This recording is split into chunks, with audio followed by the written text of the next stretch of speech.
అసలు రహస్యం ఇప్పుడే బయటపడుతోంది. దేవర్మ అనే ద్రోహి ఆత్మ మళ్లీ మేల్కొంది. రాహుల్ తన కొత్త ప్రయాణాన్ని ప్రారంభించాడు. నిజం గెలుస్తుందా? రాజా మహల్లో ఆత్మ అమ్మాయి సీజన్ 4 ఎపిసోడ్ 1 రక్త సింహాసనం. చీకటి చక్రవర్తి అంధకార్ ఓడిపోయి కొన్ని నెలలు గడిచాయి. రాజా మహల్ మళ్లీ ప్రశాంతంగా కనిపించింది. ఒక రాత్రి మహల్ మధ్యలో ఉన్న పురాతన సింహాసనం నుంచి ఎర్రటి కాంతి వెలువడింది. ఆ కాంతితో పాటు భయంకరమైన అరుపు వినిపించింది.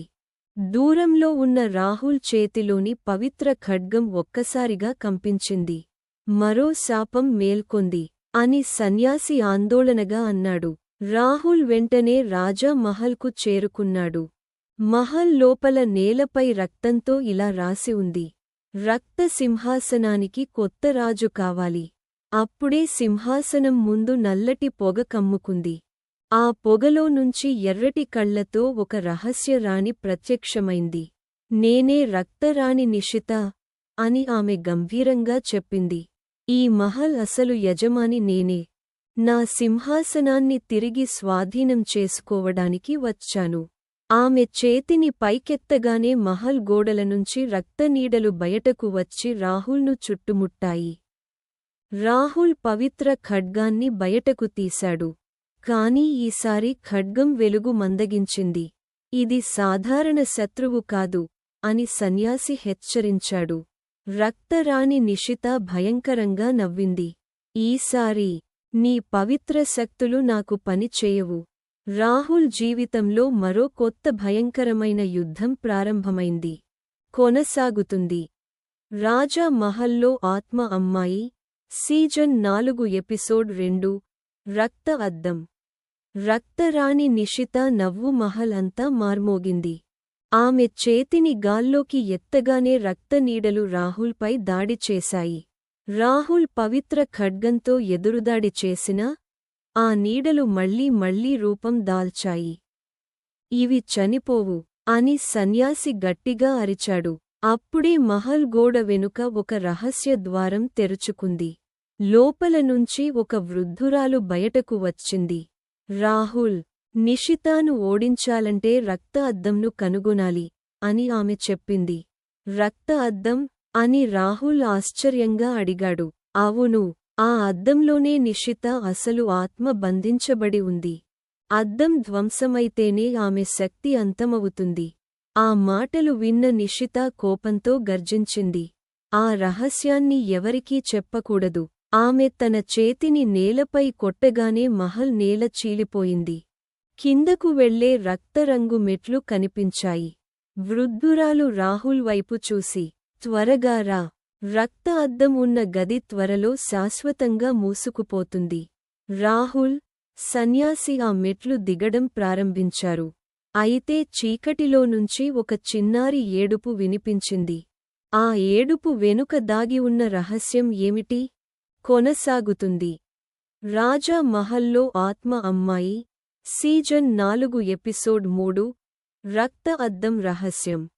రాహుల్, సన్యాసి రక్తరంగు మెట్లు దిగుతుండగా చిన్నారి ఏడుపు మరింత స్పష్టంగా వినిపించింది. చివరికి వారు ఒక పురాతన గదికి చేరుకున్నారు. గది మధ్యలో ఎర్రటి వెలుగుతో మెరిసే భారీ అద్దం కనిపించింది. ఆ అద్దం ముందు ఒక చిన్న పాప కూర్చొని ఏడుస్తోంది. రాహుల్ నెమ్మదిగా దగ్గరికి వెళ్ళి, ఎందుకు ఏడుస్తున్నావు అని అడిగాడు. ఆ చిన్నారి తల ఎత్తి చూసింది.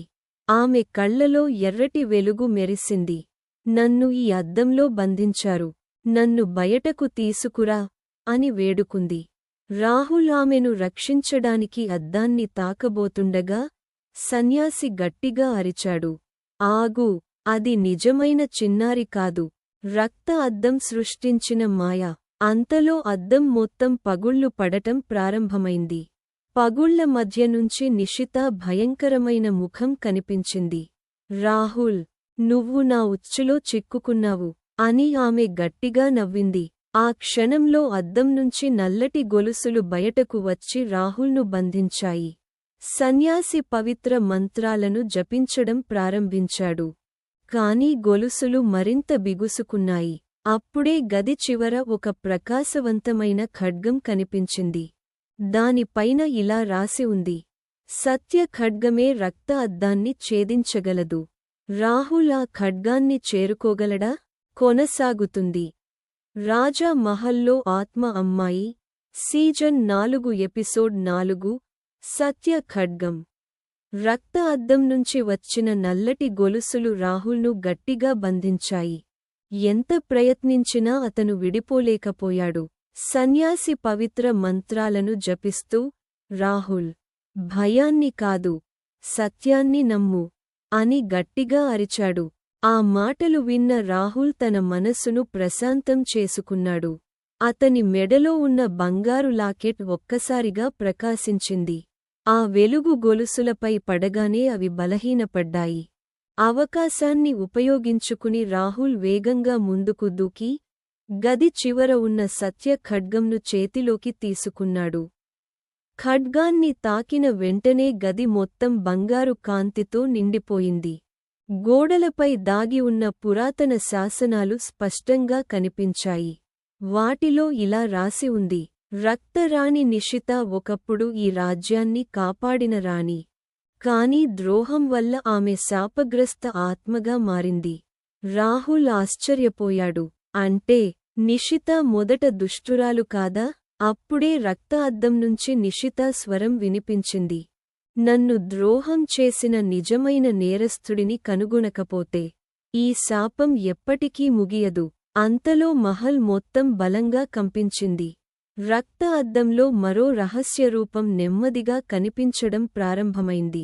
ఆ రూపం ఎవరిది? కొనసాగుతుంది. రాజా మహల్లో ఆత్మ అమ్మాయి సీజన్ 4 ఎపిసోడ్ 5 ద్రోహి ముఖం. రక్త అద్దంలో కనిపించిన నీడ నెమ్మదిగా స్పష్టమైంది. అది ఒక రాజసభ మంత్రి రూపం. రాహుల్ ఆశ్చర్యంగా చూశాడు. ఇతను ఎవరు? అని అడిగాడు. సన్యాసి గంభీరంగా సమాధానమిచ్చాడు. ఇతని పేరు దుర్జయుడు. నిషిత నమ్మిన అత్యంత విశ్వాసపాత్ర మంత్రి. కానీ రాజ్యాన్ని స్వాధీనం చేసుకోవాలనే ఆశతో ఆమెను మోసం చేశాడు. ఆ క్షణంలో రక్త అద్దం నుంచి నిషిత కన్నీళ్లు కారాయి. నా మీద అపవాదు వేసి నన్ను శపించారు. నా నిజం ఎవరూ వినలేదు అని ఆమె బాధగా చెప్పింది. రాహుల్కు నిషితాపై జాలి కలిగింది. అప్పుడే అద్దం పగిలి దుర్జయుడి దుష్ట ఆత్మ బయటకు వచ్చింది. నిజం బయటకు రాకూడదు అని గర్జిస్తూ అతను నల్లటి శక్తిని విడుదల చేశాడు. మహల్ గోడలు కంపించాయి. నేలలో పెద్ద పగుళ్లు ఏర్పడ్డాయి. రాహుల్ సత్య ఖడ్గాన్ని బయటకు తీసి దుర్జయుడిని ఎదుర్కొన్నాడు. దుర్జయుడు నవ్వుతూ, నన్ను ఓడించాలంటే ముందు 3 సత్యముద్రలు కనుగొనాలి. అవి లేకుండా నన్ను ఎవరూ ఓడించలేరు అన్నాడు. అతను నల్లటి పొగగా మారి మహల్లోని 3 వేర్వేరు రహస్య మార్గాల్లో అదృశ్యమయ్యాడు. రాహుల్, సన్యాసి ఒకరినొకరు చూసుకున్నారు. వారి కొత్త అన్వేషణ ఇప్పుడు మొదలైంది. కొనసాగుతుంది. రాజా మహల్లో ఆత్మ అమ్మాయి సీజన్ 4 ఎపిసోడ్ 6 ద్రోహి తిరిగి వచ్చాడు. రక్త అద్దంలో కనిపించిన ద్రోహి ఒక్కసారిగా బయటకు అడుగుపెట్టాడు. అతని చేతిలో నల్లటి ఖడ్గం, ముఖంపై భయంకరమైన చిరునవ్వు. నా పేరు దేవవర్మ అని అతను గర్జించాడు. ఈ రాజ్యాన్ని నాశనం చేసినవాడిని నేనే. రాహుల్ వెంటనే సత్య ఖడ్గాన్ని బయటకు తీశాడు. నీ ద్రోహం వల్ల ఎంతమంది ప్రాణాలు పోయాయో తెలుసా? అని కోపంగా అడిగాడు. దేవవర్మ నవ్వుతూ తన నల్లటి ఖడ్గాన్ని ఊపాడు. 2 ఖడ్గాలు ఢీకొనగానే మహల్ అంతా మెరుపులతో నిండిపోయింది. అప్పుడే నిషిత ఆత్మ రాహుల్ ముందుకు వచ్చి, నన్ను కాదు, ఇతడినే ఆపు. నా శాపానికి కారణం ఇతనే అని వేడుకుంది.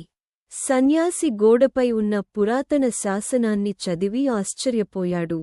దేవవర్మను ఓడించాలంటే సత్య ఖడ్గం తో పాటు ధర్మముద్ర కూడా కావాలి. అది రాజా మహల్లోని రహస్య గర్భగుడిలో దాగి ఉంది.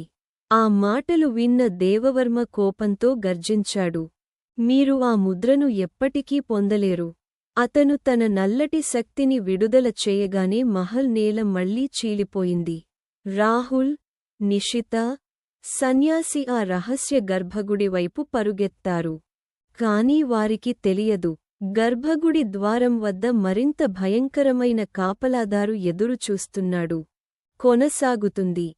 రాజా మహల్లో ఆత్మ అమ్మాయి సీజన్ 4 ఎపిసోడ్ 7. ధర్మముద్ర. రాహుల్, నిషిత, సన్యాసి గర్భగుడి ద్వారం దగ్గరకు చేరుకున్నారు. అక్కడ ఒక భారీ రాతి విగ్రహం వారి దారిని అడ్డుకుంది. విగ్రహం కళ్లలో నీలి వెలుగు మెరిసింది. ధర్మముద్రను పొందాలంటే ధైర్యం ఒక్కటే సరిపోదు, నిజాయితీ కూడా ఉండాలి అని గంభీర స్వరం వినిపించింది. రాహుల్ ముందుకు వచ్చి, ఈ రాజ్యాన్ని శాపం నుంచి విముక్తి చేయడానికే నేను వచ్చాను అని చెప్పాడు. వెంటనే విగ్రహం ప్రాణం పోసుకున్నట్టు కదిలింది. చేతిలోని భారీ గదతో రాహుల్పై దాడి చేసింది. రాహుల్ సత్య ఖడ్గంతో ఎదుర్కొన్నాడు. భీకరమైన పోరాటం తర్వాత విగ్రహం మోకాళ్లపై కూర్చుంది. నువ్వు పరీక్షలో విజయం సాధించావు అని అది చెప్పింది. గర్భగుడి ద్వారం నెమ్మదిగా తెరుచుకుంది. లోపల బంగారు కాంతితో మెరిసే ధర్మముద్ర కనిపించింది. రాహుల్ దాన్ని తీసుకున్న వెంటనే మహల్ అంతా కంపించింది. దేవవర్మ అక్కడ ప్రత్యక్షమై భయంకరంగా నవ్వాడు. ఇంకా 2 ముద్రలు మిగిలి ఉన్నాయి. అవి లేకుండా నన్ను ఓడించడం అసాధ్యం. అతను నల్లటి పొగలో కలిసిపోయాడు. అదే సమయంలో గర్భగుడి గోడలో మరో రహస్య ద్వారం తెరుచుకుంది. ఆ ద్వారం వెనుక ఏ రహస్యం దాగి ఉంది? కొనసాగుతుంది. రాజా మహల్లో ఆత్మ అమ్మాయి సీజన్ 4 ఎపిసోడ్ 8. రెండో ముద్ర. రహస్య ద్వారం తెరుచుకోగానే చల్లని గాలి వీచింది. రాహుల్, నిషిత, సన్యాసి జాగ్రత్తగా లోపలికి వెళ్లారు. వారు ఒక విశాలమైన రాతి మందిరానికి చేరుకున్నారు. మధ్యలో నీలికాంతితో మెరిసే పీఠంపై జ్ఞానముద్ర కనిపించింది. పీఠం దగ్గరకు రాహుల్ అడుగు వేయగానే 4 నల్లటి యోధులు ప్రత్యక్షమయ్యారు. ఈ ముద్రను పొందాలంటే ముందుగా మమ్మల్ని ఓడించాలి అని వారు గర్జించారు. రాహుల్ సత్య ఖడ్గంతో ధైర్యంగా యుద్ధం చేశాడు. నిషిత తన కొత్త దివ్యశక్తితో అతనికి సహాయం చేసింది. సన్యాసి పవిత్ర మంత్రాలతో దుష్ట శక్తిని బలహీనపరిచాడు. చివరికి 4 యోధులు వెలుగులో కలిసిపోయారు. రాహుల్ జ్ఞానముద్రను చేతిలోకి తీసుకున్నాడు. అప్పుడే గది గోడపై ఒక పురాతన శాసనం ప్రకాశించింది. ధర్మముద్ర, జ్ఞానముద్ర కలిశాయి. చివరిది కరోనా ముద్ర. 3 ముద్రలు కలిసినప్పుడే ద్రోహి అంతమవుతాడు. అంతలో దేవవర్మ స్వరం గది అంతా మార్మోగింది. చివరి ముద్రను మీరు ఎప్పటికీ పొందలేరు. అతను ఒక నల్లటి తుఫానును సృష్టించాడు. ఆ తుఫానులో రాహుల్, నిషిత, సన్యాసి ముగ్గురూ చిక్కుకున్నారు. ఆ తుఫాను వారిని మహల్లోని మరో తెలియని రహస్య గదికి విసిరేసింది. అక్కడ ఒక పురాతన బంగారు పెట్టె వారి కోసం ఎదురుచూస్తోంది. కొనసాగుతుంది. రాజా మహల్లో ఆత్మ అమ్మాయి season 4 episode 9. Corona Mudra. Rahul, నిషిత, సన్యాసి ఆ బంగారు పెట్టె దగ్గరకు వెళ్లారు. పెట్టెపై ఒక వాక్యం చెక్కి ఉంది. ప్రతీకారం కోరేవారికి ఈ పెట్టె ఎన్నటికీ తెరుచుకోదు. రాహుల్ తన సత్య ఖడ్గాన్ని క్రింద ఉంచి ప్రశాంతంగా పెట్టెపై చెయ్యి వేశాడు. వెంటనే పెట్టె నెమ్మదిగా తెరుచుకుంది.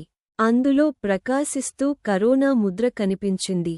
రాహుల్ ఆ ముద్రను చేతిలోకి తీసుకోగానే ధర్మముద్ర, జ్ఞానముద్ర కూడా వెలిగిపోయాయి. 3 ముద్రలు ఒక్కటై శక్తివంతమైన దివ్య చిహ్నంగా మారాయి. అప్పుడే దేవవర్మ మహాగర్జనతో అక్కడ ప్రత్యక్షమయ్యాడు. లేదు, 3 ముద్రలు ఒక్కటైతే నా చీకటి శక్తి అంతమవుతుంది. అతను తన సంపూర్ణ శక్తిని విడుదల చేశాడు. మహల్ గోడలు ఒక్కొక్కటిగా కూలిపోవడం ప్రారంభమైంది. నిషిత ముందుకు వచ్చి, రాహుల్, నన్ను నమ్ము. నేను అతన్ని కొద్దిసేపు ఆపుతాను. నువ్వు 3 ముద్రల శక్తిని మేల్కొలుపు అంది. రాహుల్ కళ్లను మూసుకుని 3 ముద్రలను పైకెత్తాడు. మహల్ అంతా బంగారు కాంతితో నిండిపోయింది. దేవవర్మ వెనక్కి తగ్గుతూ కోపంగా గర్జించాడు. ఇది ఇంకా ముగియలేదు. అప్పుడు దివ్య చిహ్నం నుంచి ఒక ప్రకాశవంతమైన కిరణం దేవవర్మ వైపు దూసుకెళ్ళింది. ఆ చివరి దాడి ఫలితం ఏమిటి? Season 4 final. తదుపరి ఎపిసోడ్లో రాజా మహల్లో ఆత్మ అమ్మాయి. సీజన్ 4 ఎపిసోడ్ 10 శాపానికి ముగింపు. 3 ముద్రల శక్తి ఒక్కటై బంగారు కాంతి దేవవర్మను చుట్టుముట్టింది. అతని నల్లటి శక్తి క్రమంగా బలహీనపడసాగింది. లేదు, నేను ఓడిపోలేను అని దేవవర్మ గట్టిగా గర్జించాడు. రాహుల్ సత్య ఖడ్గాన్ని పైకెత్తి 3 ముద్రల శక్తిని అందులో కలిపాడు. ఖడ్గం నుంచి వెలువడిన ప్రకాశవంతమైన కిరణం నేరుగా దేవవర్మను తాకింది. భారీ వెలుగు వ్యాపించింది. కొద్దిసేపటి తర్వాత చీకటి మాయమైంది. దేవవర్మ దుష్ట ఆత్మ బూడిదగా మారి గాలిలో కలిసిపోయింది. అదే క్షణంలో రక్త అద్దం పగిలిపోయింది. ఎన్నో సంవత్సరాలుగా బంధించబడిన రక్తరాణి నిషితా శాపం తొలగిపోయింది. నిషితా కళ్లలో ఆనందభాష్పాలు మెరిశాయి. రాహుల్, నన్ను దుష్టురాలిగా కాదు, నిజం కోసం పోరాడిన రాణిగా గుర్తించినందుకు ధన్యవాదాలు అని ఆమె చెప్పింది. ఆమె బంగారు వెలుగుగా మారి ఆకాశంలో కలిసిపోయింది. రాజా మహల్ మళ్లీ ప్రశాంతంగా మారింది. శాపగ్రస్త గదులన్నీ సాధారణ స్థితికి వచ్చాయి. సన్యాసి చిరునవ్వుతో రాహుల్ను చూసి, ప్రతి శాపం వెనుక ఒక నిజం ఉంటుంది. నువ్వు ఆ నిజాన్ని వెలుగులోకి తీసుకొచ్చావు అన్నాడు. రాహుల్ మహల్ బయటకు నడుస్తుండగా నేలపై ఒక పురాతన తాళంచెవి కనిపించింది. దానిపై ఇలా చెక్కి ఉంది, నాగలోక ద్వారం. రాహుల్ ఆ తాళంచెవిని ఆశ్చర్యంగా చేతిలోకి తీసుకున్నాడు. అది మరో కొత్త సాహసానికి సంకేతమా? సీజన్ 4 ముగింపు కొనసాగుతుంది. సీజన్ 5లో త్వరలో మీ ముందుకు. బొటని వేలు పైకి చూపే గుర్తు. వీడియో నచ్చితే లైక్ చేయండి. డైలాగ్ బుడగ కామెంట్ చేయండి. అవుట్ బాక్స్ ట్రే షేర్ చేయండి. గంట కొత్త ఎపిసోడ్ల కోసం మా ఛానల్ను సబ్స్క్రైబ్ చేసి బెల్ ఐకాన్ను ప్రెస్ చేయండి.